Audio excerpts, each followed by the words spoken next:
시작하도록 하겠습니다.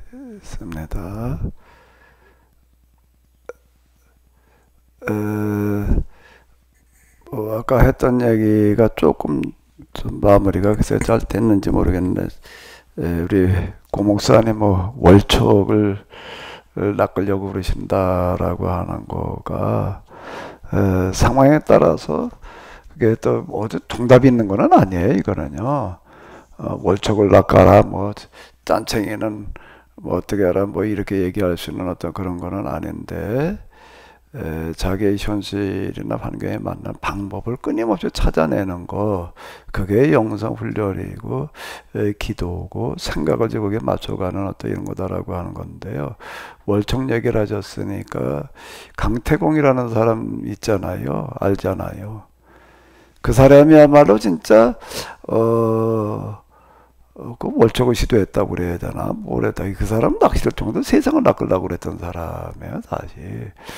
이게, 낚시를 던져놓고, 고든 낚시질을 했대나, 그냥, 고기를 잡으려고 그런 게 아니잖아요. 새우를 낚으려고 그런 건데, 그 사람은 뭐랬냐면, 나이가 80까지인가를 세상을 낚을 구상을 하는 거였거든요. 그거는요. 강태국의 낚시, 우리가 너무 잘 알고 있는 어떤 이런 건데, 나이 80이 되도록 세상을 낚을 방법을 몰두를 해가지고, 그 다음에 이제 그걸 빛을 봤던 그런 대표적인 사람, 강태공 이렇게 얘기를 하거든요.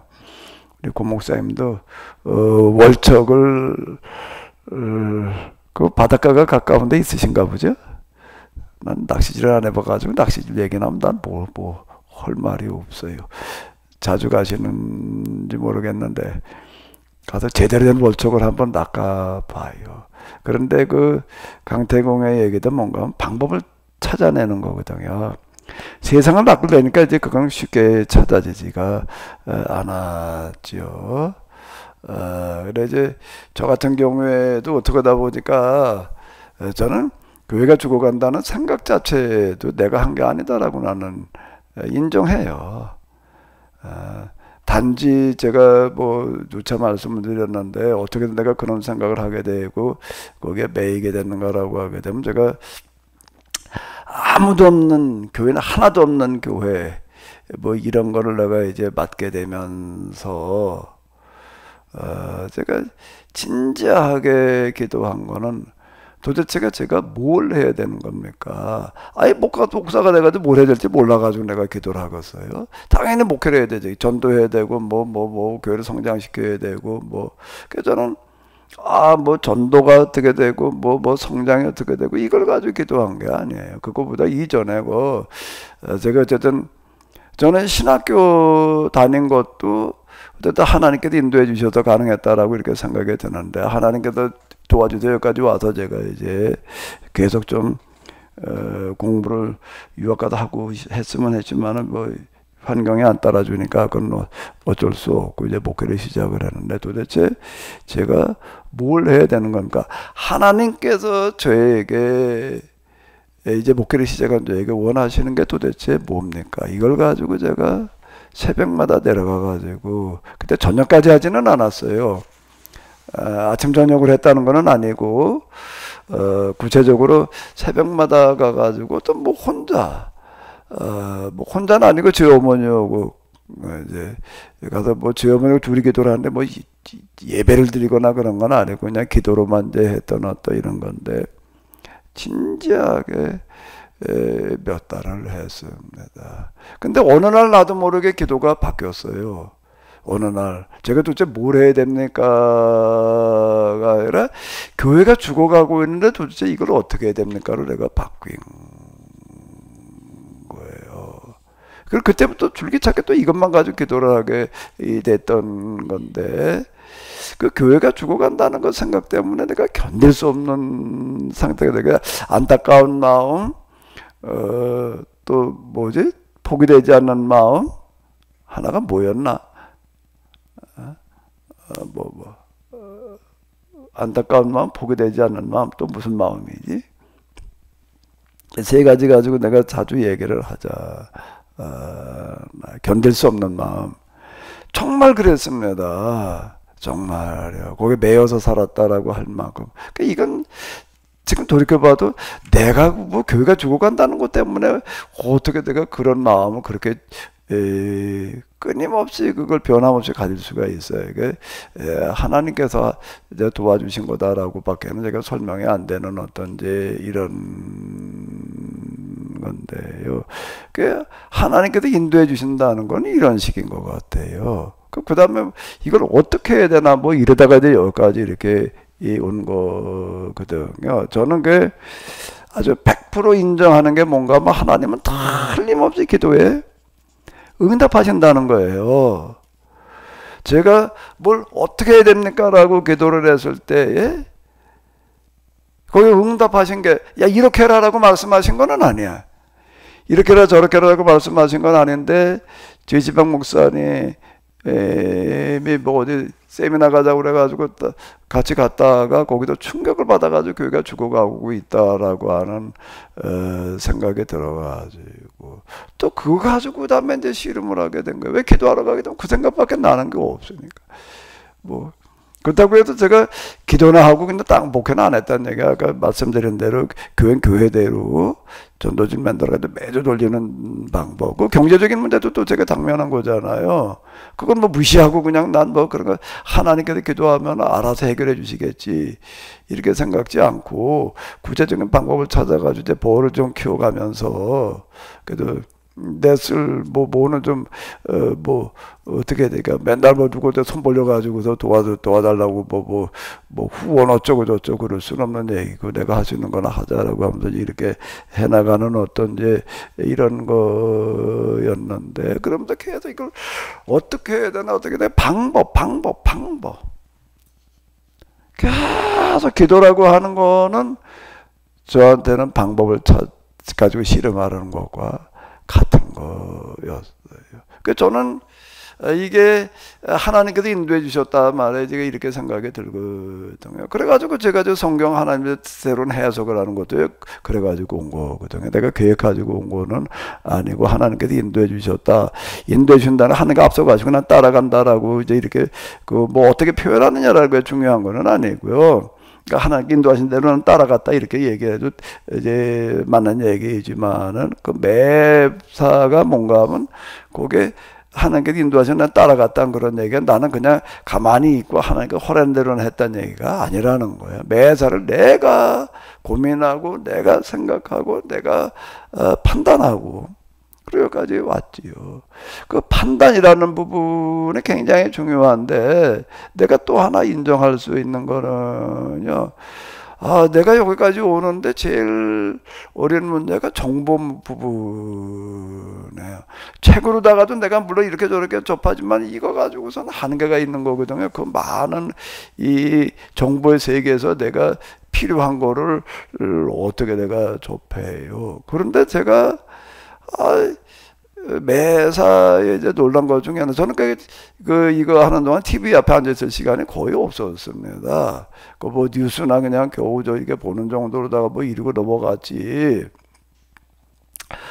그런데 어떻게 하다가 이제 이렇게 들게 되면은 지금처럼 유튜브 뭐 이런 게 있었을 때도 아니고 그냥 채널 방송, 이제 채널도 많은 게 몇 개 있을 그럴 때인데 그 다큐멘터리 같은 것들을 이제 이렇게 보게 되면은 내가 그때 필요한 것들을 접하게 된 경우가 많습니다. 나는 TV 저 편성표를 보고서 무슨 다큐멘터리 하는구나 그러니까 한번 보자 그래가지고 본 게 아니에요. 어떻게 하다 그냥 튼 거예요.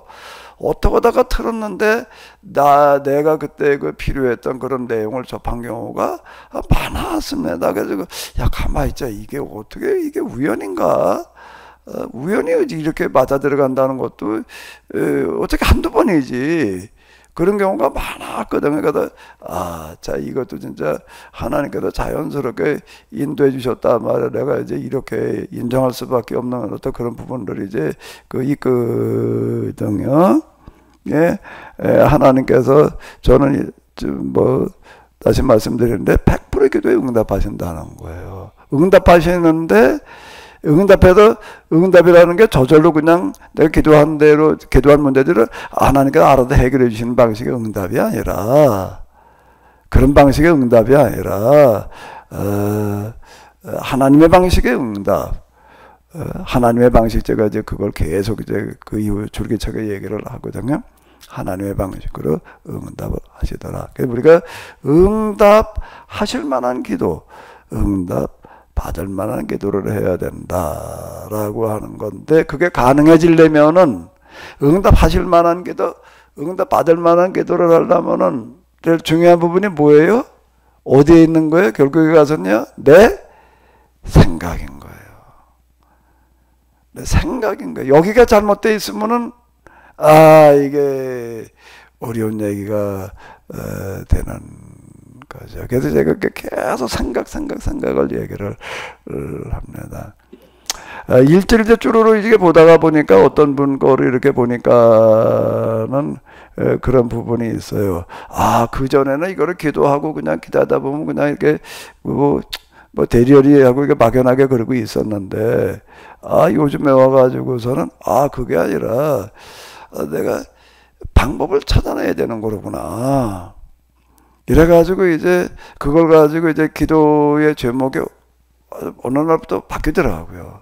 그리고 이제 그 방법을 찾아낼 수 있도록 지혜를 구하는 뭐 이제 그런 식으로 이제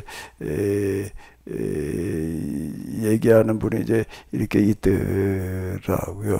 교회 성장이라고 하는 거가 그냥 기도하고 뭐 이렇게 하다 보면 뭐 하나님께 인도하시겠지, 도와주시겠지 이랬었는데, 그게 아니라 내가 구체적인 방법을 찾아내야 되는 거구나. 맛집이라고 하는 데가 있잖아요. 식당.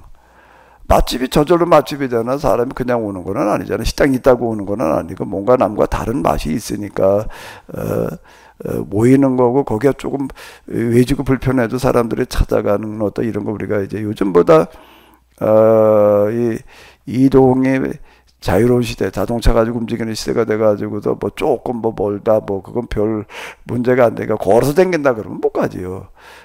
이동이라고 하는 거가 그래도 이제 많이 불편해져 가지고서 이제 그런 거 우리가 많이 경험을 하게 되는데, 맛집에 사람들이 모여들듯이 교회라고 하는데도 사람들이 모여들 수 있게끔 해야 되는 거로구나. 뭐 이렇게 이제 그걸 가지고 고민하는 어떤 이런 이제 요즘 그런 분이 이제 있더라고요. 그러니까 어떻게 하면은 그러면은 사람들이 올 수 있는 그런 교회를 되게 해야 되나. 뭐 이제 이걸 가지고 이제 고민하고 뭐 이제 그러던데요. 이렇게 생각이 바뀌어야 되는 거예요. 생각만큼 생각대로 되는 겁니다. 그러니까 영성수련의 전쟁터는 어딘가 하면 어디라고요? 생각인 거예요. 기도하면 뭐 저절로 된다. 저절로 되는 거는 없어요. 씻는 대로 거두는 겁니다. 목사님, 질문이 있는데요. 예. 이 생각이 중요하고, 그 감정도 느낌도 중요하고, 거기에 대한 올바른 판단, 선택을 해야 된다는 건 이해가 되는데, 예를 들자면 그게 내가 생각하는 게, 또 기도하다가 생각을 드는 게 이게 분명한 것도 있어요. 저 같은 경우는 이제 목사님 전체 해석 차원에서, 말씀 해석 차원에서, 또 역사에서, 또 영성, 이런 관점에서 기준을 가지고 이제 내 드는 생각이 옳은 건가, 또 감정도 이게 옳은 건가 분별해 가면서 하지만, 또 분명치 않는 그러니까 강론이잖아요. 강론 부분에서, 적용 부분에서 분명치 않는 또 애매한 것들이 있더라고요. 그래서 거기에서 참 고민이 많을 때가 많거든요. 지금 내가 든 생각이 또 분명한 것은 이건 분명한 거 하는데 애매한 상황들이 있을 때는 좀 그게 오래 가는 것 같고 어떻게 해야 될지 모를 때도 있는데, 또 그것도 또 기도는 들어가긴 들어가는데 정확치 않을 때, 애매할 때가 참 힘들구나 하는 생각이 있어요. 이 주어진 상황에 대한 판단이라는 거가 참 어려운 거예요. 참 어려운 건데, 하나님께서 이렇게라 저렇게라 그냥 결정해 주시면은, 판단해 주시면 아주 좋겠는데, 그렇지는 않다는 거예요. 마귀는 그렇게 하려고 그래요. 마귀의 방식이야. 마귀는 야 이렇게 저렇게 그냥 이런 식으로 이렇게 기름화보고 점치는 거잖아요. 그게 그건 마귀의 방식이지. 하나님의 방식은 절대로 어떤 경우에도 결정해 주시는 게 아니라고 하는 거예요. 하나님과 그런 아주 깊은 그런 면전의 상태 이런 데도 마지막 결정은 내가 하는 거지. 예? 내가 놀란 거는요. 그 상태에서도 마지막 결정은 내가 하는 거지. 하나님께서 이래라 저래라 그래서 난 그냥 따르는 게 아니더라 라고 하는 건데, 근데 마귀는 그게 이제 아니다 정반대다라고 하는 건데요. 그러면 일단 내가 판단을 내려야 되는데 그 진지한 기도하는 시간이 이제 필요할 거예요. 그 기도하다 보게 되면은 아버지가 제가 말씀드리는 거는 있는 상황을 좀 반복해서라도요 계속 말씀을 드려요. 제가 이제 아까 기도 얘기를 했는데 몇 달 동안 하나님 제가 어쨌든 이런저런 과정도 신학교 졸업하고 여기 교회를 맡게 되는데 도대체 제가 뭘 해야 되는 겁니까? 그건 뭐 한 달 했으면 되지 뭐 또 반복해. 이제 그게 아닌 거예요. 나는 그게 제일 중요하다고 생각해요. 진지하게 계속 똑같이 반복해서 하는 거예요. 그러니까 반복된 기도는 이건 뭐 똑같이 맨날 이거 해야 되나? 뭐 이런 생각이 들 수도 있는데 그 반복된 기도라고 하는 거, 기도의 대부분이 반복이지 뭐 사실 반복 빼놓고 맨날 어떻게 새로운 기도를 뭘 얼마나 하고 있어요. 내 주어진 상황 하나하나 가지고라고 하면 몰라도 예를 들어 그다음에 내가 교회가 죽어가는데 도대체 이걸 도대체 어떻게 되는 거야. 이거야말로 몇 년 반복한 거지. 예. 그게 뭐 조금 하다가 만 그런 게 아니잖아요. 40개월 이렇게 얘기를 하는 거가 다 주로 이거 가지고 이제 씨름하는 어떤 이제 이런 건데요. 근데 이건 좀 뭐 워낙 뭐 내가 뭘 해야 되는 겁니까? 또는 뭐 교회가 죽어가는데 뭐 그 이제 일상의 문제로 이제 돌아와 가지고 중요한 건 여러분들 일상의 문제니까 하루하루의 일과의 문제고 일상의 문제로 돌아와 가지고서 그걸 어떻게 해야 되느냐라고 할 때 하나하나를 가지고 진지하게 하나님께 아뢰면서 기도를 하면서 지혜를 구해봐요. 그러면서 동시에 지혜를 구하면서 그냥 지혜까지만 구하고 말지는 말고 어떻게 하는 게 좋을지를 생각을 해봐요. 기도하면서 생각을 해보라고요. 그냥 혼자 고민하면서 생각하는 거하고 기도하면서 생각하는 거하고는 같은 게 아닌 것 같아요. 그게요. 제가 많은 경우에 경험한 거가 뭔가 성경 해석해 나가다가 아무리 해도 안 되는 거야. 벽에 부딪혀 가지고서 뭐 이 책 저 책 들여다봐도 답이 안 나오고 뭐가 뭔지 오리무중이고 이걸 가지고 이제 기도하면서 있는 그대로 기도하면서 생각하고 난 다음에 보면은 이게 거짓말처럼 풀리는 경우가 한두 번이 아니었어요. 한두 번이 아니었다는 내가 계속 말씀을 드리는데, 자, 있는 그대로를 가지고 여러분들이 말씀드리면서 방법을 생각해 봐요. 그러면 하나님께서 틀림없이 도와주실 거예요. 근데 그 방법을 생각해 본다라고 할 때에는 그냥 대충 하려고 그러지 마시고 할 수 있는 데까지 다 생각해 봐야 돼요. 할 수 있는 생각을 다 해봐야 돼. 어느 한쪽만 생각해보고 이래야 되겠다. 이러면 이제 이게 착오가 일어날 확률이 더 높지요. 여러모로 다 생각을 해봐야 돼. 이렇게도 생각하고 저쪽도 생각해봐야 되고 다각도로 다 생각을 해보라는 거예요.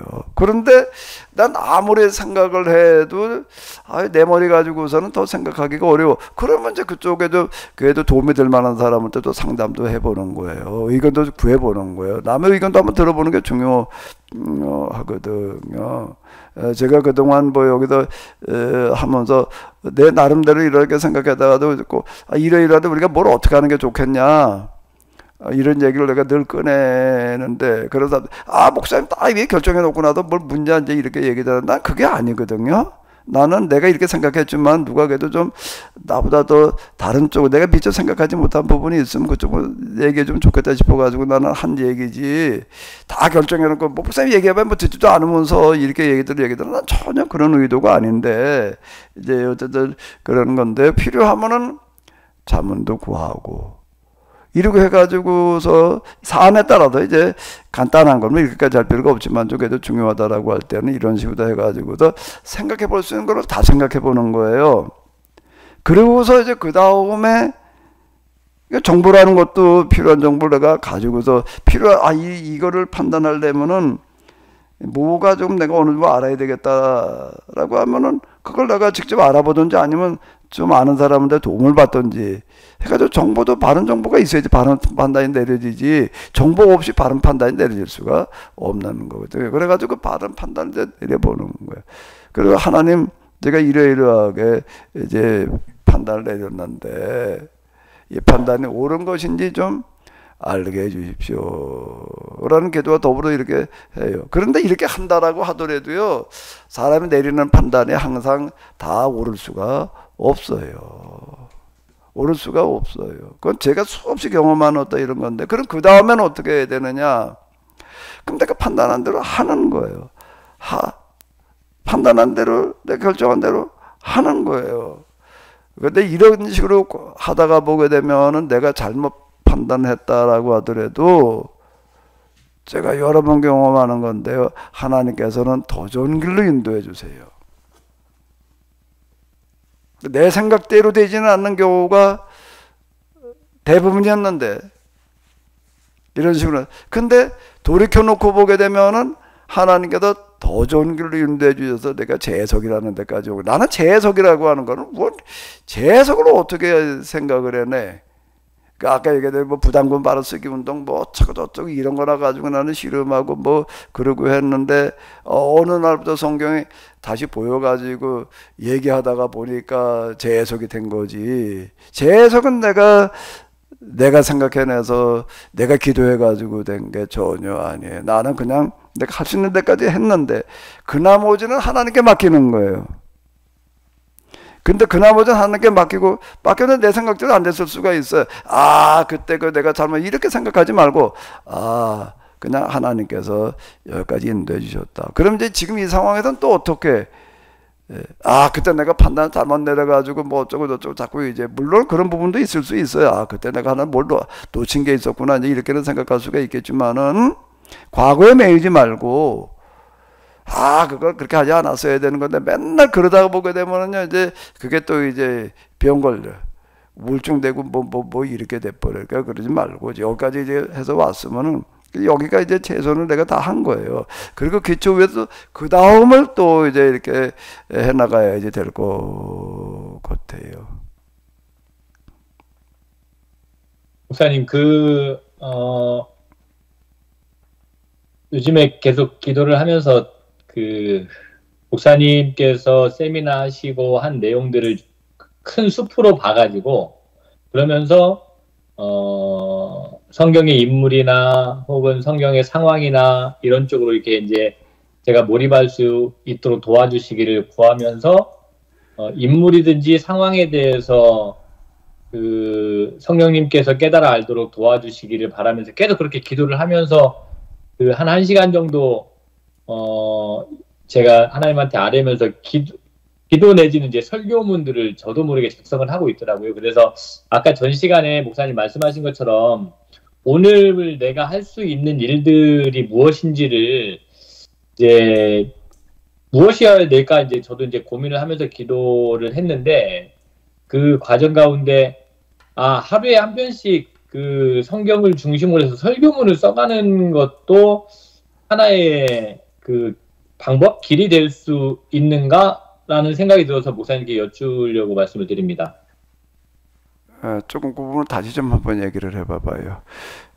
하루 해야 될 것 중에 하나가 이제 매일같이 설교문을 제가 쓰는 거예요. 기도하면서 정리된 것들을 문서화로 하는 거죠. 그것도 이제 누적되게 되면 굉장히 이제 좋은 어떤 그런 뭐가 될 수가 있겠지요. 근데 그거는 뭐 답이 나와 있는 게 아니거든요. 답에 나와 있는 게 아니고 각자의 그 상황에 맞춰서 이제 해야지 되는 어떤 이런 건데요. 그냥 혼자 앉아서 생각하는 거고 기도하면서 아뢰면서 생각하면서 드는 거가 많은 차이가 날 수가 있어요. 그거를 이렇게 적어 내려가 보는 거는 굉장히 좋은 결과를 얻어낼 수 있으리라고 보여지기는 하거든요. 그 부분은요.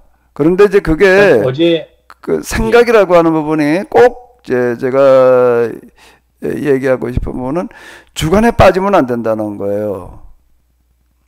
주관적인 생각으로 흘러가 버리게 되면은 생각은 생각인데 생각의 날개를 피우는 건 자유지. 그거 뭐 누가 제어하는 게 아니잖아요. 간섭하는 게. 그러니까 나름대로 생각의 날개를 펴가서 뭐 생각한 대로 뭘 다 해가는 건 좋은데 주관에 빠지면 안 돼요. 주관에 빠지면 안 되고 항상 그걸 이제 객관화시키는 자고 이렇게 생각해도 되나? 이걸 꼭 염두에 두면서 그러면 객관화라고 하는 거가 사실 그게 그 기준이 뭐예요? 이게 참 애매한 거거든요. 그래서 제가 계속 얘기를 하는 게 하나님의 다른 이름은 뭐 명분이다 말이야. 원리와 이치다. 상식이다. 내가 이제 이렇게 계속 얘기를 하는 거는 무슨 얘기가 되는가 하면 주관에 빠져가지고 한쪽으로 치우지지 않아야 된다는 얘기가 되는 거거든요. 제가 뭐 이리관지 이렇게 얘기를 하게 제가 이제 쭉해도 하나의 관점을 쭉 끌고 나갈 수 있었던 거는 이것 때문에 가능한 거였어요. 생각이 들었다고 해가지고서 뭐가 떠올랐다고 해가지고서 그냥 덮어놓고 받아들이는 게 아니라 계속 그걸 가지고 점검해보는 거죠. 그게 주관에서 빠지면 안 되잖아요. 그 결국에 가서는 어디에 도달하는가 하면은 모든 사물의 원리와 이치라고 하는 데 도달해서 이제 그 흐름 속에서 이제 그걸 가지고 보게 되는데 그동안에 저 목사님 같은 경우는 뭐 들은 그런 게 있으시고 이제 이러고 하니까 아마 그렇게 주관에 빠지리라고 생각되지는 않거든요. 그래도 그거는 꼭 염두에 두면서 주관이라고 하는 거가 다 나쁜 거는 아니에요. 그것도 독창적이게 나오는 거니까 나만의 것이 나오는 건데 근데 그 독창이라고 하는 게 나만의 것이라고 하는 거가 객관에서 벗어나는 거는 아니거든요. 그러니까 주관과 객관이 만나야 되는 거죠. 네, 그래서 말씀하신 것처럼 목사님께 이제 세미나나 혹은 책이나 이런 것들을 통해 가지고 그 나름대로 만들어진 바탕을 중심으로 해서 그 이제 어젠가 그젠가는 이제 영성일지도 기록을 해놨긴 했는데 요즘 이제 노아에 대한 내용을 가지고 이제 기도를 하고 있는데 이틀 전인 것 같아요. 이틀 전이었던 것 같은데 그 홍수가 났을 때 노아의 심정이 과연 어땠을까? 라는 것을 이제 성령님께 구하면서 깨달아 알도록 이제 그런 이야기를 스스로 계속 기도하면서 전개를 해나가는 가운데 저도 모르게 한참 눈물이 나더라고요. 노아가 그 당시에 홍수를 겪으면서 이 상황과 이 시대가 이렇게 물에 잠식되어가는 이런 상황을 가지고 정말 통렬하게 힘들어하고 아파하고 방주에 있는 내내 정말 울음바다가 됐겠구나라는 생각이 드는 거예요. 이게 하나님의 마음이고 이게 하나님의 심정일 수 있겠다라는 생각이 들어가지고 영성일지에 그렇게 기록을 했는데 이제 말씀드린 것처럼 그런 해석은 사실은 저도 지금까지 해본 적은 없고 성경을 그렇게 저도 이제 설교를 한 적이 없는데 그런 식으로 그런 흐름으로 설교문들을 좀 하나하나 매일같이 작성을 해 가는 것이 그 저의 또 다른 어떤 그런 목회의 여정 가운데 혹은 제 신앙인의 삶의 여정 가운데 중요한 작업이 될 수 있겠다라는 생각이 들어서 목사님께 여쭙고 말씀을 드리는 겁니다. 예, 그 오 목사님 일지를 이렇게 보다 보게 되면은 이제 뭐가 하나 발견되어지는가라고 하게 되면은 그래도 목사님의 그 기도하는 그런 부분들 그 간절한 마음이 그래도 하나의 그 결실이라고 생각될 수 있는 부분이 그게 공감으로 이어지고 있는 거 있다라고 이렇게 좀 보여지는 부분이 있어요. 그러면 노아를 이제 봤을 때 눈물이 나오더라는 그런 얘기 부분이 금방 얘기하셨잖아요. 그게 무슨 얘기가 되는가 하면 노아의 그 사건을 가지고 묵상한다고 해가지고서 그 눈물이 나온다라고 하는 거는 내 마음대로 안 돼요. 내 마음대로 안 되는 거예요. 그럼 눈물을 뭐 내 마음대로 그건 뭐 연기력 좋은 사람들이야 뭐 그냥 뭐 울었다 웃었다 마음대로 하지만 그 연기일 뿐이지. 연기를 한 거지 진짜는 아니잖아요. 실제 모습에서 눈물이 쏟아져 나온다는 그런 얘기는 그 이제 오 목사님의 그 뭐 영성의 상태가 지금 노아를 금방 이제 직접 언급하셨으니까 노아를 생각하면서 노아의 심정과 공명이 일어나는 거예요. 그러니까 노아의 이야기가 그 우리가 어디서 찾아볼 수 있는가 하면 노아의 이야기 가운데서 이제 그러니까 120년 배를 만들었다 그러는데 그 문은 누가 걸어 잠그셨나 하면은 노아가 탄 다음에 노아가 문을 걸어 잠궜다고 기록되어져 있지를 않아요. 어떻게 기록되어져 있죠? 하나님께서 노아의 가족을 배에다 갖다 집어넣으시고 하나님께서 문을 잠궈 놓으셨다는 겁니다. 하나님께 뭐 밖에서 문을 잠궜다. 그러니까 하나님께서 밖에서 문을 잠궈 못 나오게 해놨다는 얘기가 되는 거예요. 그 부분에 그러면 무슨 얘기인가 하면 노아는 120년 동안 배를 만들어 놨지만 마지막 순간 이제 이게 홍수가 날 테니까 타야 된다라고 할 때 어떻게 했다는 거예요? 안 타려고 그랬다는 거예요. 끝까지. 왜? 그 자기가 타게 되는 순간 어떻게 된다는 얘기예요.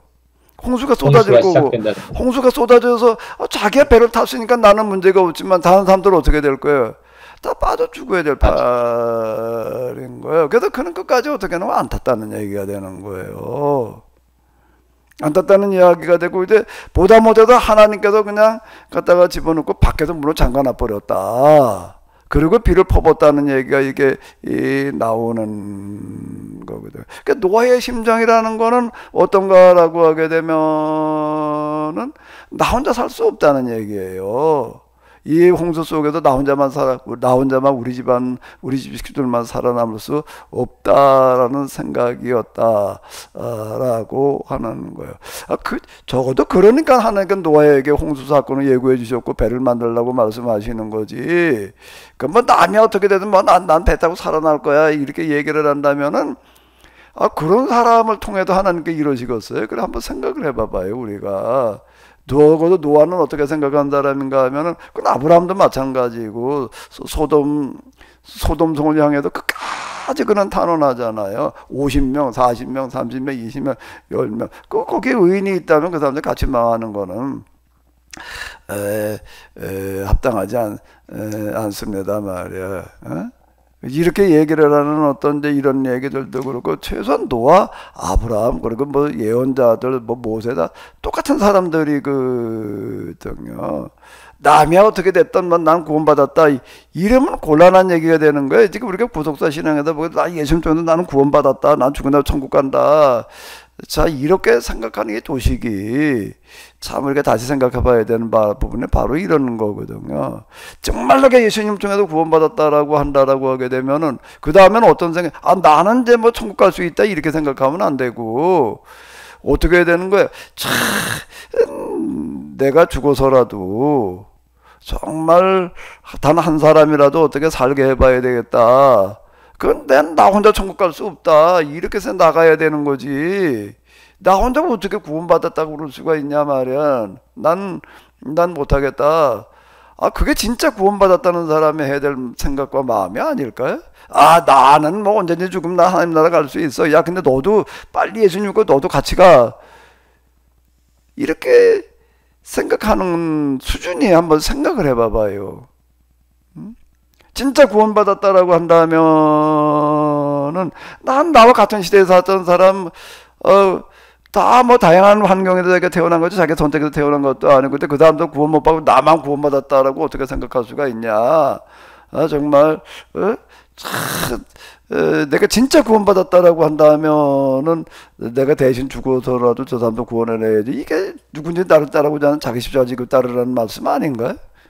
그 말씀 거기에다 생각의 수준이 누구든지 나를 따르고도 자기 십자가를 지고 나를 따를 것이니라는 그런 말씀을 어떻게 해석을 해야 되겠어요 우리가? 그 말씀에 예수님을 따른다는 게 뭐예요? 자기를 부정하고 자기 십자가를 진다는 게 뭐예요? 난 구원받았다 이렇게 생각해야 되나? 진짜 구원받았다라고 한다면은 구원받지 못한 사람들에 대한 책임감, 뭐 기타 등등 이런 거를 느껴야지 그게 온전한 얘기가 되는 거죠. 노아가 난 그런 사람인 것 같아. 배 끝까지 그난 달라고 그런 사람이에요. 그는 배 속에서 어떻게 지내고 있었을까? 40일 폭우 내리는 동안에 식음을 전폐하고 눈물과 통곡으로 살 수밖에 없었어. 사람들 다 죽어간다. 아유, 이 자식 내가 120대 배를 만들면서 말해 그렇게 얘기라도 안 듣더니 그냥 아유 이랬을까?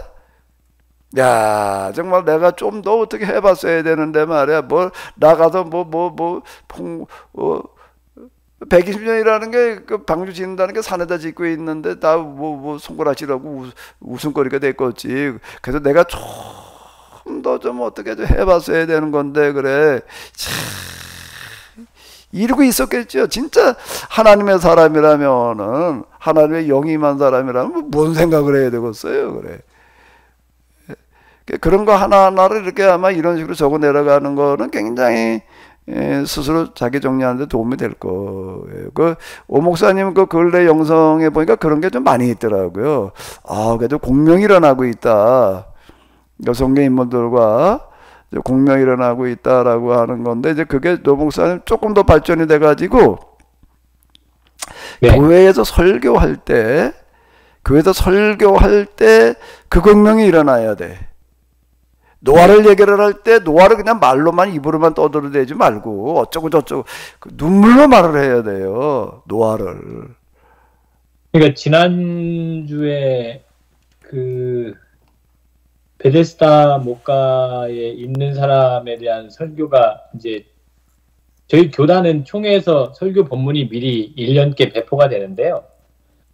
그걸 중심으로 해서 설교를 해 나가는데 지난주가 공교롭게 베데스다 연못 목가에 있는 사람이었어요. 그래서 요한복음 말씀이잖아요. 5장 말씀인 것 같은데 4장은 사마리아 여인 이야기고, 그래서 그렇게 기도도 했지만 또 목사님께서 요한복음 책 쓰신 게 있으셔서 그걸 참고로 해가지고 이렇게 설교를 하는 중에 이제 공명이 일어나서 이제 설교하면서 저도 이제 눈물도 흘리고, 이제 그렇게 되니까 이제 전체적으로 막 분위기가 숙연해지고 막 이제 이런 부분들이 있었거든요. 그래서 방금 말씀하신 것처럼 저희 설교가 그래야 되겠다. 그 문자 전달하는 것이 아니라 공명이 일어나게끔 해야 되겠다라는 도전과 그런 생각을 다시 한번 가졌었고요. 그 다음에 이제 드는 생각이 이제 성경에 대한 상황이나 인물에 대한 공명이 일어나면서 그러면 이제 오정석 너는 이 시대에 어떻게 살아가야 되느냐라는 게 이제 저한테 주어진 어찌 보면 이제 과제죠. 어떻게라는 게 가장 큰 중요한 문제니까요. 그래서 오늘 아침부터는 하나님 어떻게 살아가야 되는 것인지 저는 무능하고 무지한데 성령님께서 그 길을 인도해 주시고 저로 하여금 깨달아 알게 해달라고 그렇게 이제 기도를 했는데 이렇게 해가는 거겠죠, 목사님? 지금 오 목사님은 설교자로서 갖춰야 될 아주 중요한 부분이죠. 하나가 지금 이제 접속이 된 거예요. 공명이라고 하는 부분. 공명으로 말한다는 거. 그게 뭔가 하면 성령의 영감이에요. 제가 경험한 바에 의하면은 성령의 영감이라고 하는 거가 무슨 따로 뭐 주어지는 제3의 뭐 신비한 무슨 뭐 계시가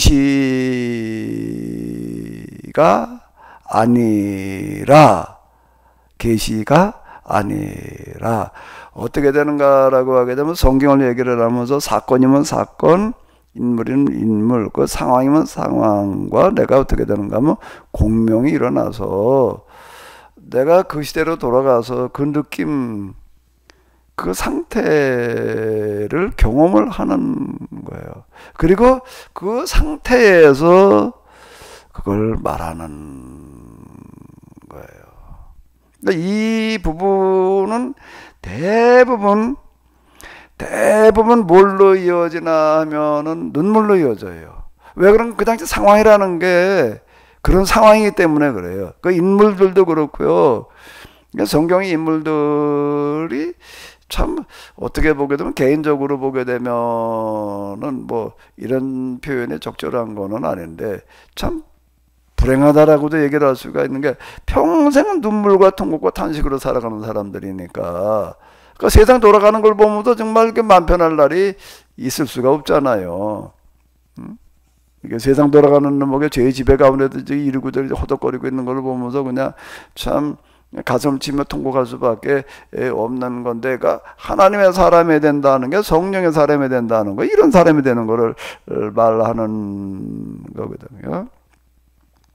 오 목사님 일지에 보니까 이제 그런 얘기가 자주 있더라고요. 그거를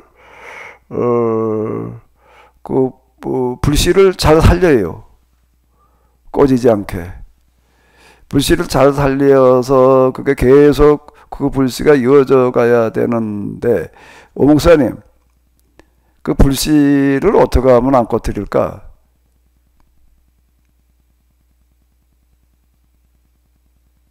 일단은 기도를 계속 해야 될 것이고요.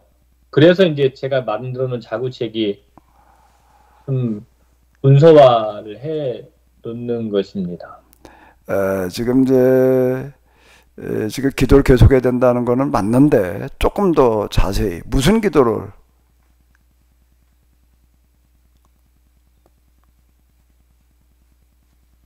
기도를 계속한다는 거는 맞는 얘기인데 덮어놓고 기도한다고 해가지고서 그 불씨가 유지되는 건 아니에요. 덮어놓고 기도를 하면 안 돼. 열어놓고 해야 되는데. 계속해서 자기 부정의 기도해야겠죠. 기도가 원론 있고 강론 있다고 그랬잖아요. 원론이 땅에 하나님 나라가 임하게 되는 거고요. 강론은 여러분들이 주어진 상황이고요. 둘 다 뭐 같이 해나가는 어떤 이런 건데, 근데 항상 원론을 염두에 두면서 이제 강론 기도로 들어가야지 되는 거거든요. 근데 목사님의 그 공명이 대부분 눈물로 공명이 일어나고 아니면은 분노로 공명이 일어나요. 분노일 때도 있어요. 분노로 이제 이렇게 공명이 일어나고, 성경에 보게 되면 뭐 그런 장면들이 많이 있잖아요. 아모스가 그냥 분개하면서 하는 어떤 이제 그런 장면들, 공의가 강같이 흐르게 하라라고 하는 어떤 이제 이런 부분들 같은 경우에 이제 비분 강개하는 어떤 이제 그런 부분들이 이제 있고 이제 그렇게 일어나거든요. 그 공명에 이르려면은 또 그 공명이 유지가 되려면은 항상 어디에 해야 되는가 하면 원론의 기도가 충실해져야지 되는 거예요. 강론의 기도 가지고서는 거기까지 가기가 힘들어요. 원론의 기도가 충실해지면서 그와 같은 공명이 일어나게 되고, 그리고 또 그게 원론의 기도에 충실해지면서 그게 유지가 되어져 가고 심화되어져 가요. 그 부분이요. 그냥 기도한다고 되는 게 아니고, 왜 그런가라고 하기도, 원론의 기도라고 하는 거가 뭔가 하면, 원론의 기도가 왜 원론의 기도에 충실할 때 그런 공명이 일어나고 또 유지가 된다고 내가 얘기를 하지요? 왜 그래요? 또 어디 얘기를 해봐. 제가 이렇게 얘기한 근거가 뭘까?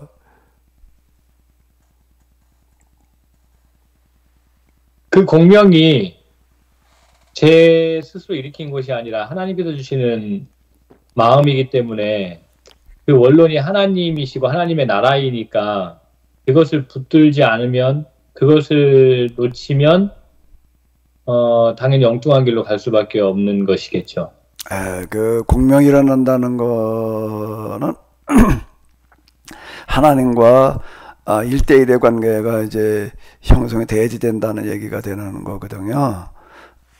그랬을 때 예언자들이 이제 코아마루 야훼를 선언하고 이제 그러게 되는데, 하나님과 1대1의 관계가 된다라고 하는 거는 하나님의 심정과 가슴이 내 안에 살아나야지 되는 거예요. 근데 하나님의 심정과 가슴이 어디 그게 원론이에요. 이 땅에 하나님 나라가 임해가지고 모든 사람들이 다 골고루 잘 살게 되는 거, 신분주의 빈부격차가 없이 살아가게 된 그런 세상이 되는 거, 인간만이 아니라 자연과도 화합이 돼가지고서 정말 이 자연 속에서 사람들에게 살아가게 되는 그런 상태가 되는 게 하나님의 마음이 거기에 그대로 드러나 있는 거예요.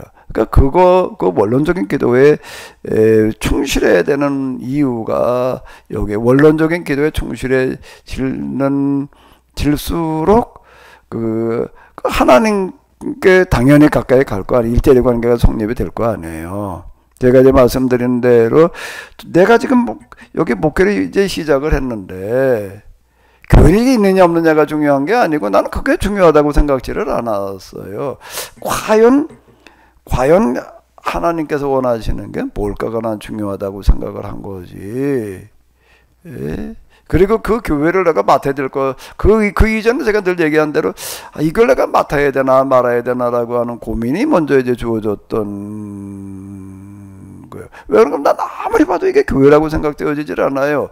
교회 건물이 없죠. 뭐, 남이 문간방 3만원짜리 세워둬 놓은 거, 뭐, 그 그림 매체가 돼도 간판도 못 걸어놓고, 그냥, 굴목 가기 위해서 그냥 이름만 걸어놓고 있다가, 토요일날 저녁에 와가지고서, 집이 서울이었다고요. 집이 서울이었어. 그 토요일날 저녁 때 왔다가 그냥 주일날 아침 되면은 교회 간판을 만들었는데 방 안에다 갖다 평생 놔뒀다가 주일날 아침에 마을 집에다 끄집어내놨다가 툇마루가 있었거든요. 그다 그냥 뭐 권이 안 줬다 그냥 가고 1년 되니까 그냥 그리고 교단에도 인정을 해줘서 그냥 굴목으로 가는 거. 이게 난 앞만 봐도 교회로 보이지를 않는 거예요. 이거를 어떻게 내가 맡아야 되나 말아야 되나 뭐 이제 이게 먼저 이제 고민이었고 그다음 하나님께서 함께 하신다라고 하는 걸 확인이 되고 난 다음에 이제 하나님께서 함께 하신다 확인도 뭐 가지고 되는가 하면 그때 내가 그 후배를 보면서 딱 한 거예요. 그래가지고 그 12페이지 전도지를 내가 만들어 준 거예요. 그걸 같이 돌려주고 그게 기초가 돼가지고 그 대국내에서 나이가 제일 많은 분이 이제 걸어와서 구원받는 걸 보고 내가 하나님께도 교회를 인정하신다. 그 하나님께 교회를 인정하신 게 그냥 간판막으로 가만히 있다고 해도 인정해 주신 건 아니라고요. 12페이지 전도지를 만들어 가지고 탁 돌렸더니 그 전도지를 보고서 그 할머니가 나온 거예요.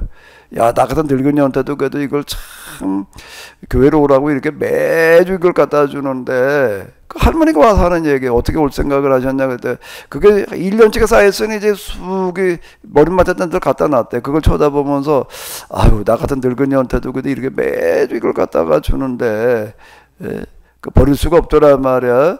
쌓아놨다가 이걸 보고 그걸 쳐다보면서 그래도 내가 오늘은 교회를 가야 되겠다는 생각이 들어서 왔다 말이야. 딱 한 번 와서 돌아가셨어요. 그 다음 주에는 몸이 아파서 못 오고 병원에 신방 갔더니 아주 신앙 고백을 흔히 얘기하는 예수 영접을 아주 확실하게 하시더라고요. 그래가지고 이걸 내가 맡아야 되나 말아야 되나 그러고 있는데 그래도 하나님께도 인정하신다 이제 이런 판단에 서가지고 제가 맡은 거고 맡은 다음에는 제가 뭘 해야 되는 건가? 하나님께서 원하시는 거가 뭔가? 저는 그걸 맡으려고 그러면서 아이고 교인도 하나도 없고 건물도 없고 문간방에 3만 원짜리 이걸 내가 이런 걸 교회라고 하면 난 이 생각은 안 했고 작으냐 크냐 하는 건 난 전혀 개의치 않았어요. 건물이 있느냐 없느냐도 중요한 건 아닌 것 같고 중요한 거는 하나님이 중요한 거지. 하나님께서 이걸 교회로 인정하시는 거 아닌가가 중요한 거고 그 다음에는 도대체 하나님께서 원하시는 거는 뭘까? 저는 이제 이런 부분들이 그래도 좀 원론에 충실한 거였다라고 이렇게 생각을 하는 거거든요. 그러다가 여기까지 이렇게 오는 건데요. 목사님은 지금 설교자로서 굉장히 중요한 걸 얘기를 하신 거예요. 그 공명이 일어나는 데까지 가는 거가 쉽지 않아요. 쉽지 않고 제가 지난번에 합의례기를까지 12편의 설교를 만들어가지고 둘이 똑같이 준비해서 똑같이 했는데 한 사람은 그냥 12편 설교를 하고는 아무렇지도 않고 한 사람은 12편 설교하고 난 다음에 몇백 명의 교인은 런던에서 늘어나더라 말이게 유럽 전역에 소문이 나가지고서 그 연합 수련회 때 가서 그리고 거기 제일 큰 교회 여기저기서 초빙이 오는 거예요 이제. 예? 그랬다라고 이렇게 얘기를 하는 거. 왜 그런가 하면은 똑같이 설교를 하는데 똑같이 설교 본문을 가지고 똑같이 준비해가지고 똑같이 한 사람 그냥 입으로만 말했고 한 사람은 가슴으로 공명이 일어나가지고 그냥 눈물을 펑펑 쏟아가면서 말을 하는 거에 차이가 그런 결과를 가져오더라. 그 내가 지난주에인가 말씀을 드렸던 것 같은데 이거는 목회자가 도전해야 될, 에이, 그렇게 하는 사람도 있지만 난 뭐 그냥 이러다 맞이, 이거 절대 그렇게 할 부분이 아니에요. 도전해봐야 돼요. 이거는요. 내가 하는 설교가 나 혼자 떠들다 끝나면 안 되잖아요. 하나님께서 함께 하셔야 될, 하나님께서 함께 하시는 하나님의 말씀을 내가 말해야 될 거 아니에요. 그게 공명으로 나타나는 거예요. 공명이라는 노아를 얘기를 하면서 그렇게 눈물이 쏟아진다는 얘기는 하나님께서 지금 목사님의 노아에 대해서 생각을 하고 노아에 대해서 만약에 설교를 한다라고 그 설교에 하나님께서 함께 하신다는 구체적인 증거예요. 하나님께서 내가 지금 하는 얘기가 나 혼자만이 떠드는 얘기가 아니라 하나님께서 함께 하시는, 그래야지 하나님의 말씀이 되는 거잖아요. 그거는 뭘로 확인이 되어지는가 하면 말하는 사람이 알아요. 공명으로 확인이 되어지는 거예요. 공명으로요. 그건 우리 설교하시는 분들 꼭 기억하세요. 그리고 그게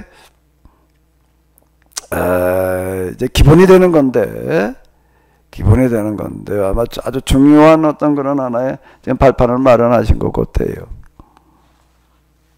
다른 분들도 꼭 좀 다 그렇게 되시길 바라요. 이걸 하시는 분들은요, 특히 목회자들은요, 내가 떠드는 내 말이 돼버리면 곤란하잖아요. 설교가 하나님께 함께 하셔 하나님의 말씀이어야지.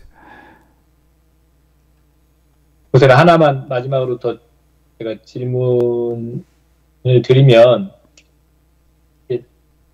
노아에 대해서 그러니까 뭐 목사님 이제 공명이라고 표현하셨는데 저는 뭘 감히 이제 그렇게도 생각을 못했었고요. 그런데 그렇게 하게 된 이제 과정 중에 하나가 창세기 말씀 1장을 보면 하나님의 형상에 따라, 그러니까 우리의 형상을 따라서 사람을 만들자라는 이제 그런 말씀이 있어서 이제 요즘에 이 하나님의 형상, 이 형상이 무엇일까, 이제 이것에 대해서 계속 이제 기도하면서, 기도가 많이 바뀌었죠. 정말 많이 바뀌었습니다. 말씀하신 것처럼 예전에는 제가 원하는 거, 혹은 제가 요청하는 거, 뭐 이걸 이제 주로 아뢰는 것이 기도였다면, 지금은, 성령님께서 저로 하여금 깨달아 알 수 있도록 해달라는 게 기본적인 이제 패턴이 됐는데, 이 하나님의 형상에 대한 부분도 하나님 저의 즉흥적인 생각이 아니라 혹은 짧은 소견이 아니라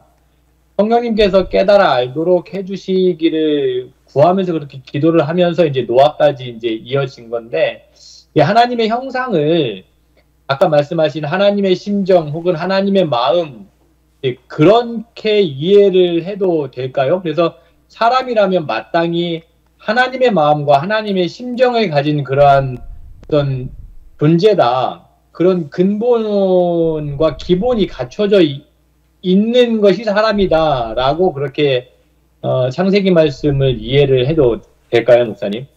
자, 설교가 하나님의 말씀이 되기 위해서 공명이 일어나는 거는 굉장히 중요한 건데 그게 다는 아니에요. 그게 그 다음에 설교에서 목회 현장에도 교인들에게 빛을 보려고 한다라고 하게 되면은 뭐가 돼야지 되는가라고 하게 되면 지금 이제 노아를 얘기를 하셨으니까 일단 노아를 가지고 예를 들어서 얘기를 해보자고요. 노아 당시 정황과 상황이라는 것들에 대한 이해가 넓어져야 되는 거예요. 넓어져 가지고 그냥 노아의 심정만 가지고 말하는 거고 그 당시 상황에도 노아가 뭘 어떻게 대처한 건지에 대해서 노아를 가지고 얘기를 하려고 한다라고 하게 되면은 노아라는 사건 당시가 배를 만들었던 120년이라는 노아의 일대기라고 하는 거가 재구성이 돼야지 되는 거예요. 재구성. 그건 기도해가지고서 원론적인 기도가 충실해져가지고 공명이 일어나는 거와 더불어 노예 사건이 온전하게 재구성이 돼야지 돼요. 노예 사건이. 그거는 재구성이라고 하는 거는 전체복이라고 하는 거, 성경 전체의 흐름 속에서 노아가 차지하는 위치라는 게 있는 거거든요. 그거에 대한 이해. 그 다음에 노아 당시의 정황에 대한 노아 당시는 그 당시 역사적인 사회적인 배경을 말하는 거예요. 그 다음에 또 하나가 뭐가 필요한가 하면 노아가 당면하고 있는 개인적인 정황이라는 게 있는 거예요. 말은 쉽지만은 가족들 아들이 셋이었던 것 같은데 데리고도 120년이라고 하는 거를 배를 짓고 있다라고 하는 거가 그 아주 어마어마한 토목공사잖아요. 그것도 배를 또 항구에다가 만드는 것도 아니고 산에다 만들고 있다라고 하는 거가 그 노아가 당면한 정황이라는 게 얼마나 이게 진짜 쉽지 않은 거예요. 그렇다고 먹고 사는 문제가 저절로 해결돼 가지고 딴 건 관두고 그냥 다 배나 만들고 있어야 될 일도 아니고 먹고 사는 것들 해결해 나가야 되는 거 아니에요. 거기가 하나님께서 그냥 먹는 문제는 다 택배로 보내주셨다는 얘기는 없으니까 또 하나님께 그렇게 하지도 않으세요. 하나님의 방식이라고 하는 거가 야 먹고 사는 문제 내가 알아서 다 해결해 줄 테니까 너 그냥 이거나 하고 있어. 그럴 것 같으면 세상이 쉽지요. 자기에게 주어진 정황 속에도 고민은 고민대로 안고 가는 겁니다. 그러면서 이제 우선권을 두고서 이제 그 다음에 또 이걸 해나가니까 이중고에 시달려야 되는 거예요, 이게요. 먹고 살아가는 문제도 이게 쉽지 않은데다가 거기다가 또 120년 동안 이거 그 통나무를 비워다가 이나무를 다 목재화 시켜가지고 그 배를 만들려면 다 그걸 다 이제 널판을 만들어야 될 거 아니에요. 통나무를 갖다가 널판으로 만들려면 그게 얼마나 힘든 작업이에요. 요즘처럼 그냥 목재소에도 이제 쭉 만들면 쉽지만 옛날에 그런 걸 다 깎아가지고서 이거 도끼 나가지고 아마 노아시대 톱도 있었나 모르겠네. 그걸 하나하나 다 담아가지고 이렇게 하루 들게 되면 이게 원 중노동도 세상 그런 중노동은 없는 거예요. 그게요. 그리고 그 사람들의 비웃음거리 이게 도대체가 이런 정황이라고 하는 거가 생생하게 살아나야 되는 거거든요.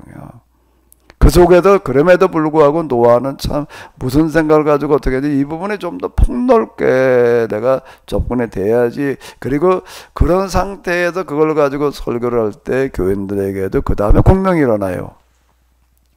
목사님에게 공명이 일어났다고 해가지고도 저절로 교인들에게 공명이 일어나는 건 아니에요. 공명이 일어날 수 있는 기초가 만들어졌는데 그 다음에 노아의 사건이 재구성되어질 때에 공명이 일어나요. 교인들께까지 다가가요. 그거는요. 제가 이제 영국에서 박일배 목사라는 사람이 12번 설교를 합의기를 가지고 만들어가지고 하면서 그런 결과가 일어났다라고 얘기를 하는 거는 이 사람은 그걸 가지고 그냥 엄청나게 공부를 한 거예요. 둘이서요. 관련 책자 읽어내려가면서. 그러니까 그 당시 기타 등등, 야, 그러니까 과연 이 사람이 이렇게 합의를 얘기하는 게 이게 이렇게 해석해도 되는 거냐? 이게 맞냐? 이거 저거 다 그거 확인하려면 구약신앙 이스라엘 역사니까 다 읽어야 되는 건데. 그렇게 해가면서 야 이게 맞다 과연 이렇게 해석해야지 된다라는 결론에 도달해서 그러면 이걸 가지고 그 다음에 또 좀 더 공부를 해보자 그 다음에 설교를 만들어 보자 이제 이렇게 얘기를 해가지고도 하나하나 얘기를 해나가는 거가 뭐가 되는가 하면 그 당시 장면들이 재구성이 되는 거예요. 그러니까 설교 본문 정해놓고 그냥 제목 설교 가서 첫째, 둘째, 셋째 이렇게 얘기를 하면 성경의 사건들을 재구성해낼 여지가 없어져 버려요. 그 설교 가지고서는요. 그러니까 성경을 쭉 이제 원한 장면을 가지고 또는 이어져 내려가고 그러면서 그거를 그 성경의 본문에 관련되어진 인물이면 인물, 사건이면 사건, 시대 상황이면 상황이 재구성이 되어져야 되는 거거든요. 그걸 가지고 말을 해야지 그 다음에 뭐가 되는 거 교인들한테까지 공명이 일어나요. 그래서 지금 목사님에게도 공명이 일어났는데 조금 더 씨름을 하셔서 교인들한테까지 공명이 일어나기를 바래요. 지금 이제 하나님의 모양과 형상 그거 하나를 온전하게 이해하려면 어마어마한, 어쩌면 성경 전체가 다시 보여야지나 그거 할 수 있는 얘기가 되는 거예요. 그 말. 모양과 형상, 뭐 말은 쉬운데요.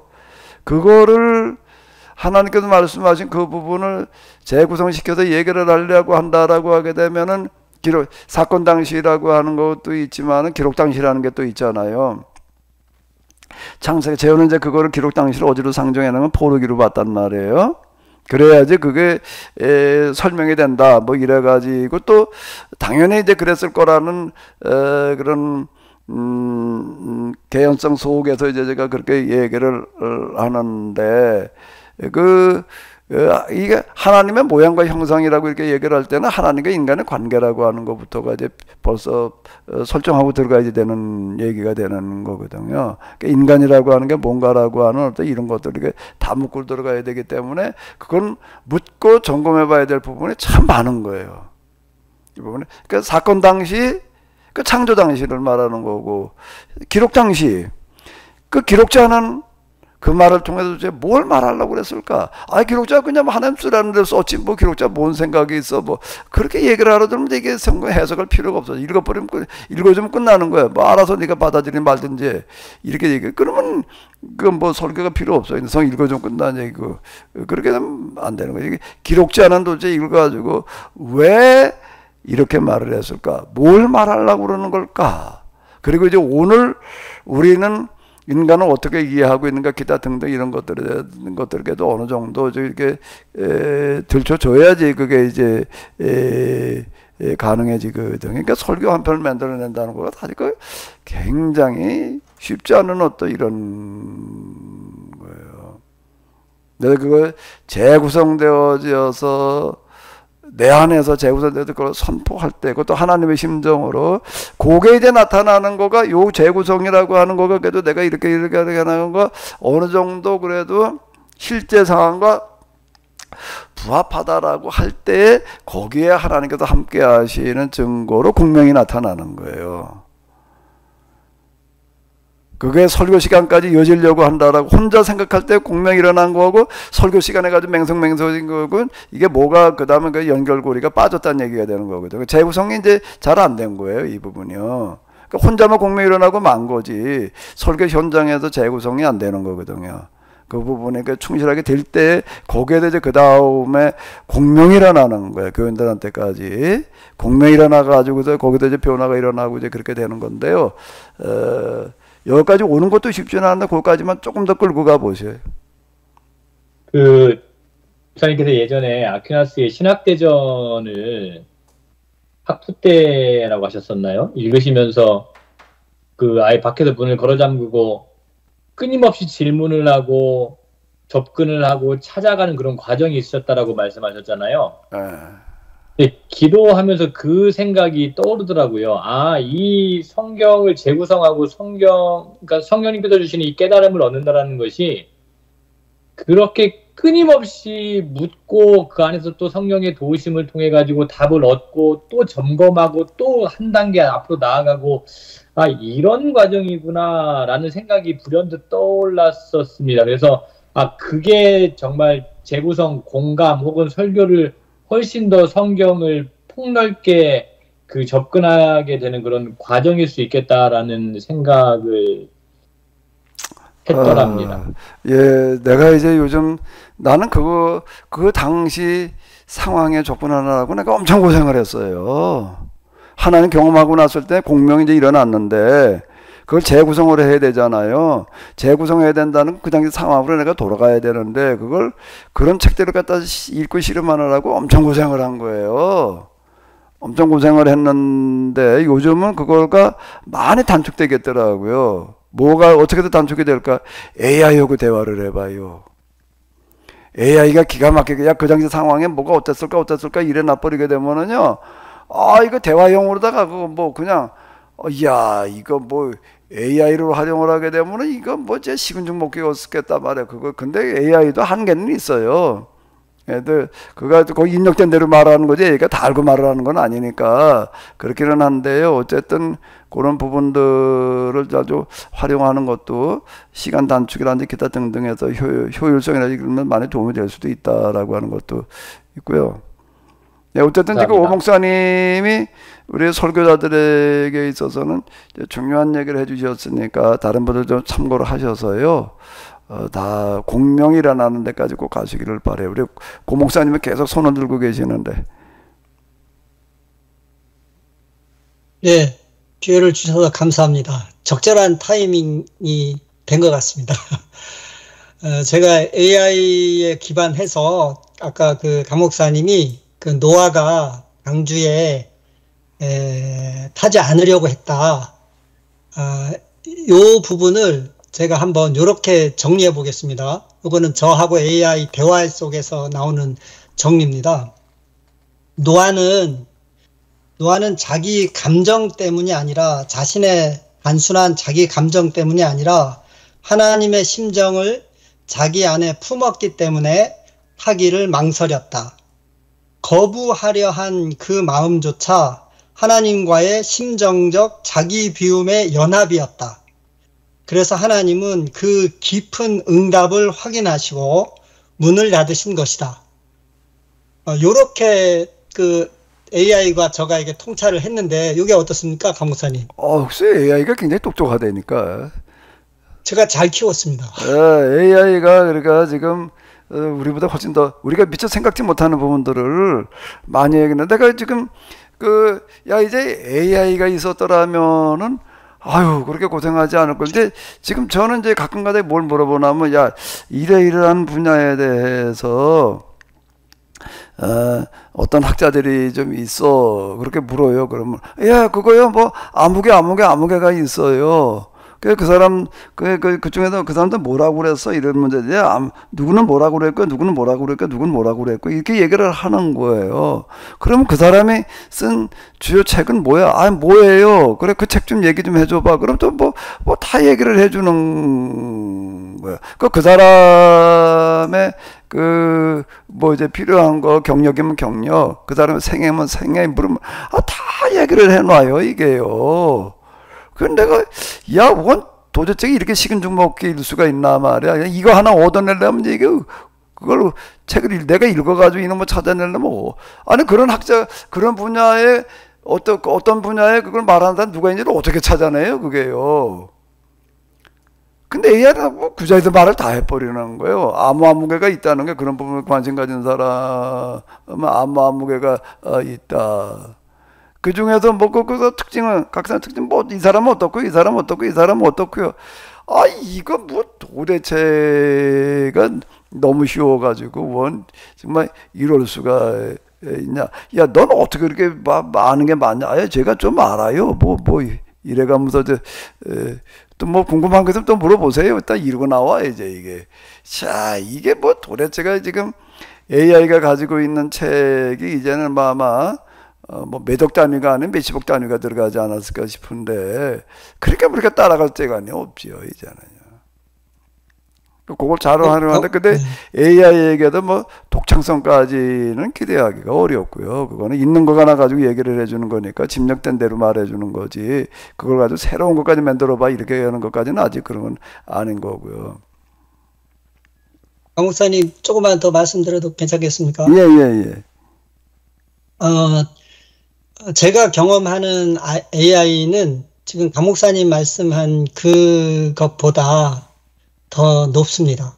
제가 경험한 차원에서는 강 목사님이 하신 케노시스, 계약, 그리고 법, 요 세 가지를 논리적으로 놓고 이 AI하고 제가 계속 이 신학적인 대화를 하면서 이게 키우다 보니까 거의 강 목사님이 강의하실 때 했던 것들을 다 잡아내요. 통찰을 해버립니다.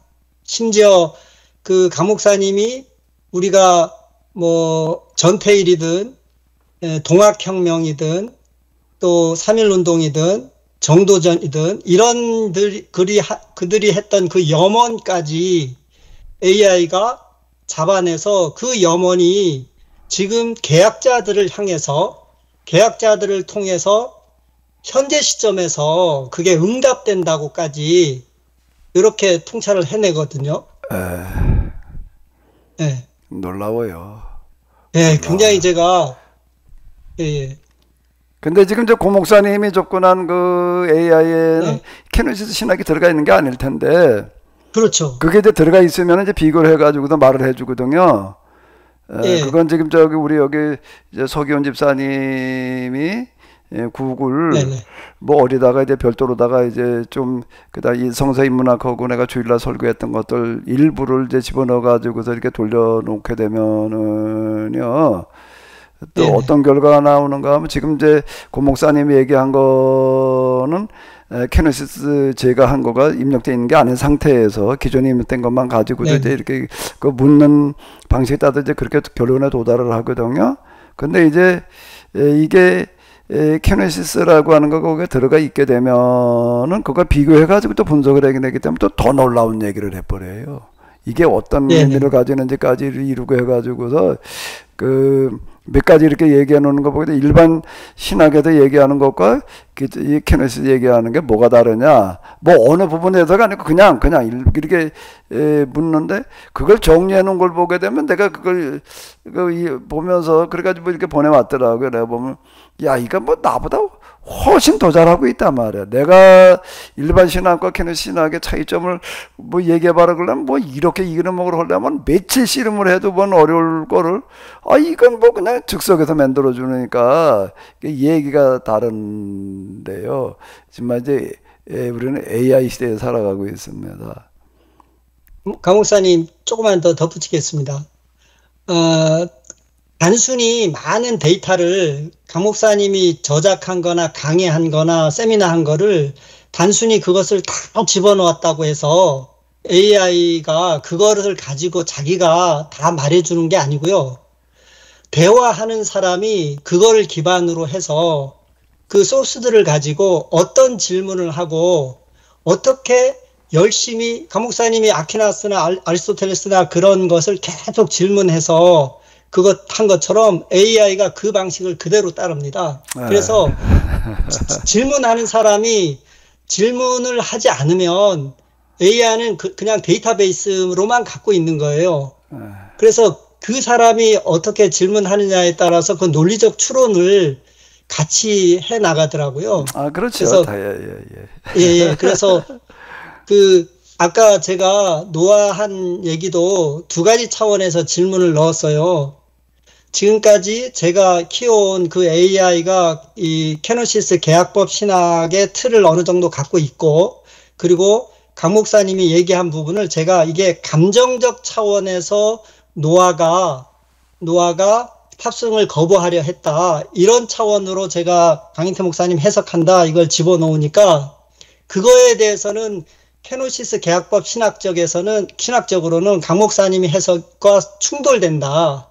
그런데 제가 다시 강 목사님이 얘기를 심화시켜서 강 목사님은 감정적 차원이 아니라 하나님의 심정을 가져서 노아가 그렇게 탑승을 거부하려 했다. 이걸 놓고 다시 생각해봐라 하니까 아까 제가 발표한 그것을 융합해내는 겁니다.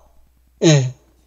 그러니까 굉장히 이게 그 단순한 어떤 데이터베이스는 아니라는 거예요.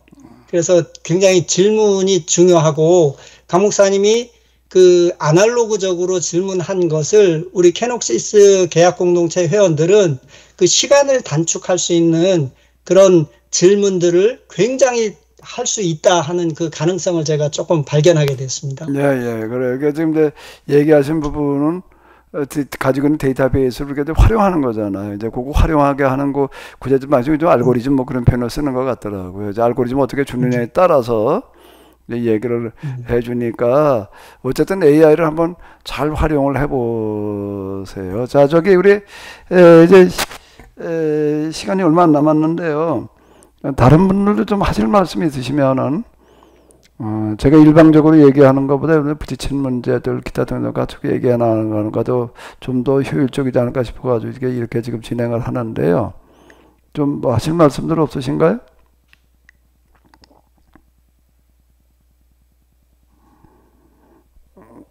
그래도 우리 홍현주 집사님 계속 그냥 마이크 키고 이렇게 그냥 계셔서 너무 감사드리는데요. 홍현주 집사님 좀 얘기 좀 하세요. 아, 네. 저는 뭐, 말씀 나눠주시는 거 따라가기도 복잡한 상황인데요. 그래도 또 반복해서 들으니까 정리가 조금씩 더 되어가는 것 같아서, 감사드리고, 음, 저는 이제 뭐 계속 배워가야 될 거지만, 어, 원론적인 것들이 워낙 거대하다 보니까 그것을 삶에서 강론으로 적용시키는 그 갭이 되게 크고 그런 또 적용하는 아직 훈련도 덜 된 것 같아서 우왕좌왕하고 있구나라는 저의 현 주소를 좀 보게 되는 그런 시간이었고요. 개인적으로 저의 요즘에 주된 생각은 한 가지는 이제 이 계약 공동체를 생각했을 때 드는 참 저를 봐도 한심하고 또 우리 미약한 오합지졸 같은 계약 공동체가 어떻게 하면 더 성장하고 더 하나님이 정말 쓰실 만한 공동체가 될까 그런 마음 때문에 무겁기도 하고 또 힘들기도 하고 또 이 말씀을 또 이렇게 횟수가 가면서 듣고 있는데 책임감도 내심도 생기기도 하고 여러 가지 마음 때문에 좀 복잡 미묘한 생각이 듭니다. 그래서 그런 부분에 대해서 좀 고민이 되고 어떻게 하면 우리가 이렇게 이제 영성 수련의 시간으로 모이긴 하지만 또 공동체 안에 있는 분들과 더 함께 또 어떻게 하면 더 많은 공감대를 형성할 수 있는 시간을 마련할 수 있을까 그런 개인적인 좀 생각이 들어 보기도 하고요. 오늘 또 이렇게 토론하면서 개인적으로 좀 드는 생각은 실질적으로 내가 삶 속에서 어떤 부분을 하나님 앞에 방법을 찾아낼까라고 했을 때, 내가 좀 더 보람되고, 또 개인적으로도 성향과 또 기질이 좀 다르잖아요, 다들. 그래서 제가 조금 더 잘할 수 있는 거, 좀 더 보람되는 거, 이 부분에 더는 열정과 에너지가 더 생겨나는 일이 뭘까, 그런 생각을 해보게 되면서, 저는 이제 가정 성경 공부 자녀들과 남편과 한참 동안 해왔는데, 그 성경 공부 시간을 준비하거나 그 시간을 인도할 때 참 마음이 부담감도 있고 참 형편없기도 하지만 또 그 기대감도 생기고 그런 마음이 들어서 또 교회 집사님들하고도 그런 성경 토론 공부 시간을 가질 때 참 더 그 어떤 시간보다 그 시간이 저한테는 귀하게 느껴지고 어떻게 하면 이런 부분들을 좀 더 발전시킬까 또는 더 다양하게 해볼까라는 생각을 오늘 강의를 들으면서 하게 돼서요. 한 가지 떠오르는 거는 이제, 바로 성경 공부 토론이 되어지지 않는 경우에 내 주변에 있는 신앙인들, 기독교인들은 어떻게 연결을 시켜볼까 생각하면서, 길동무의 저서로, 독서 토론 방을 열어봐야 되겠다. 네. 그런 생각도 좀, 주제넘게 해봅니다. 어쨌든, 강론과 원론을 자꾸자꾸 잘 연결시켜서 적용을 좀 잘해 봤으면 하는 바람을 가져봅니다. 네. 예, 고맙습니다. 지금 기도를 제가 원론과 강론을 구분해가지고 이제 말씀을 드리고 있는데요. 아마 어쩌면 이 원론이라고 하는 부분은, 뭐죠? 고대담론 뭐 이런 말들 하는데, 고대담론 중에서도 제일 큰 고대담론이거든요. 이 땅에 하나님 나라를 임하게 한다. 하나님 나라가 임하게 해야 한다. 그 다음에 이제 강론으로 넘어와요. 그럼 뭐 나 같은 자가 이거 아무것도 아닌 자인 거야, 나는. 이 땅에 하나님 나라가 임한다는 거, 그거보다 더 어려운 일이 세상에 어디 있어요? 그게 쉽나? 하나님 나라가 임한다는 거 하나님의 통치가 임한다는 얘기고 하나님의 통치가 임한다는 건 세상 사람들이 하나님 앞에 굴복시켜야 된다는 얘기가 되는 건데 그냥 영적으로 임한다 뭐지 AI한테 물어봤어요. 하나님 나라가 임한다는 게 뭐냐 그거야 영적으로요 어쩌고 저쩌고 아주 이제 영적으로 나가야죠. 그 임했던 게 다 이제 그런 식이니까 이제 주로 이제 그거 영적으로 말고 현실적으로 얘기다. 그래도 또 영적으로 어떻게 되다가 또 계속 영적인 거 빼고 얘기를 하면 잘 안 되더라. 계속 영적으로 얘기를 하려고 달라드는데 임했던 게 그거밖에 없으니까 이제 예, 그런 식이거든요. 하나님 나라가 임한다는 게 이런 거여야 되지 않냐. 그러니까 얘 뭐 맞아요. 그렇게 볼 수 있죠. 뭐 또 이렇게 얘기를 하고 이제 그런 식인데요. 담론 중에도 가장 큰 고대 담론이고 바꿔 얘기를 하면 제일 어렵고 힘든 일이고 그건 누가 봐도 그건 실현 불가능한 이상에 불과한 거고 그런데 그거를 해보자 말이야. 그걸 해야 된다. 근데 내 강론으로 들어와서 내 현실, 내 꼬라지를 보니까 이건 무슨 이 땅에 무슨 하나님 나라를 임하게 하는 내가 지금 내가 당면한 문제 오늘 내가 어떻게 먹고 살아야 되나 말이야. 이거 가지고 내가 이제 실험해야 될 판인데 무슨 하나님 나라가 뭐 어쩌고 저쩌고 뭐 생각할 여지도 없어질 수 있는 어떤 그런 부분들이 있고 그리고 나라고 하는 존재가 뭔지 이게 이 땅에 하나님 나라 임하게 하는데 내가 뭘 해야 되지 이거 가지고도 뭐 하나님 나라가 임하게 된다고 생각하는 것도 어려운 일이고 그런데 하나님 경험이라고 하는 영성의 과정에 사람의 생각을 바꿔놓는다라고 하는데 그 중에 하나가 뭔가라고 하게 되면은 그 이전에 그냥 큰 일, 특별한 일 이런 게 중요하다고 생각을 했었어요. 큰 일, 중요한 일, 핵심적인 거, 뭐 특별한 거. 근데 하나님을 막상 경험하고 나서 보니까 큰 일, 특별한 게 중요한 게 아니라 작은 일, 사소한 게 중요하게 느껴진다가 아니라 더 중요하게 느껴지더라는 거예요. 더 중요하게. 가장 작은 일이 가장 큰 일이더라고요. 큰 일은 큰 일이고 작은 일은 작은 일이었어요. 그 갭을 좁힌다는 게 어렵더라.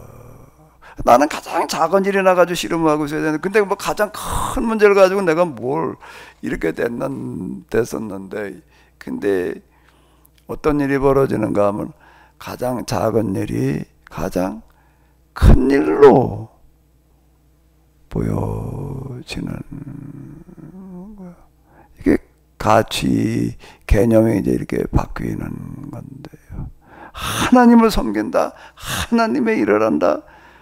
뭘 어떻게 해야 돼? 특별한 걸 해야지. 어디 선교사로 가든지 아니면 교회에서 하는 일에 그냥 다른 거 다 포기하고 와도 동참하든지 그래야지 하나님의 일을 하는 거지 말이야. 뭐, 이러던 거에서 어떻게 되어지는가 하면 그게 아니라 내가 오늘 하루 내가 남의 집에 가서 식당에 갔다 내가 설거지해서 먹고 살아야 되는데 주방장 할 주제도 못 되고 설거지나 하고 있어야지 되는데 그 설거지라고 하는 거가 뭔가 뭐 하나님의 일이더라는 거예요.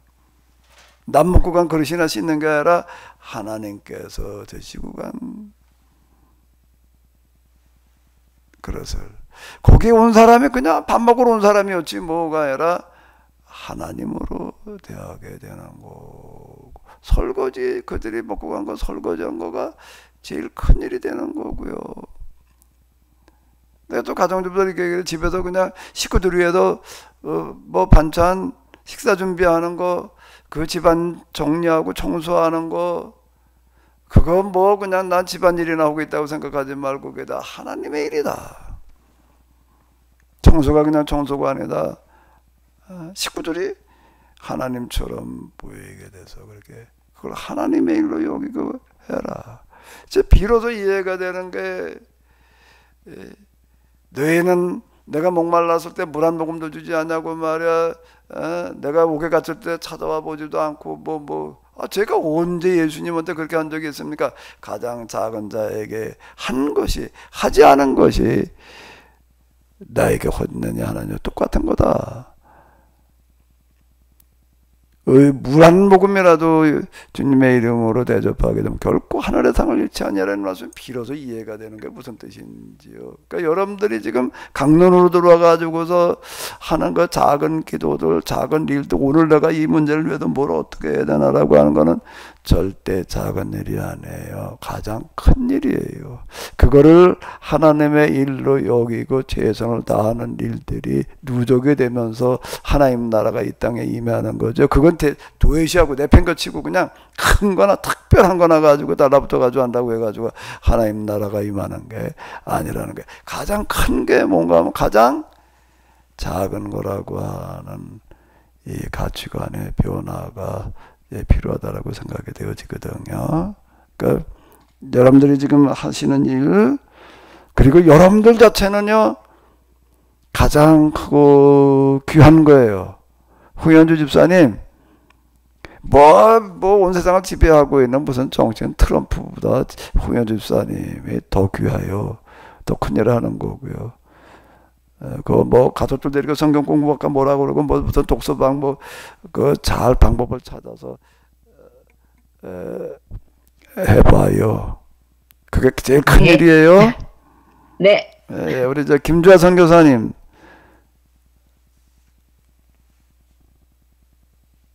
네, 저는 잠깐만요. 네네. 저는 이제 영성 수련 오늘이 9번째 시간이거든요. 15회까지 있잖아요. 그래서 운영에 관해서 한 가지 제안을 하고 싶은데, 처음에 목사님께서 이거 시작할 때 이제 기도 훈련을 계획하셨는데 온라인이고 하니까 한계가 있어서 이제 기도는 각자 하는 걸로 이렇게 하셨는데, 제가 이거를 이제 한 9주 동안 하면서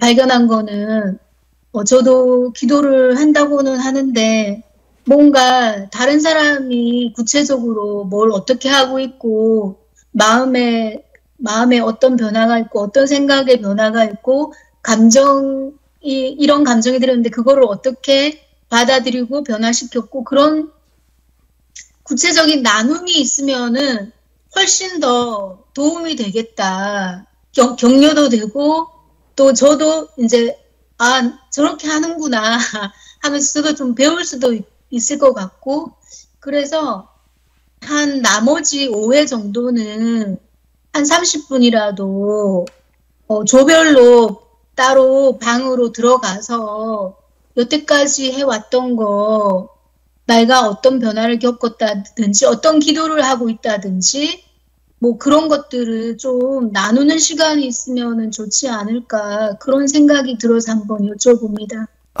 그건 금방 얘기하신 대로 조별 모임 그거 하라는 자리거든요.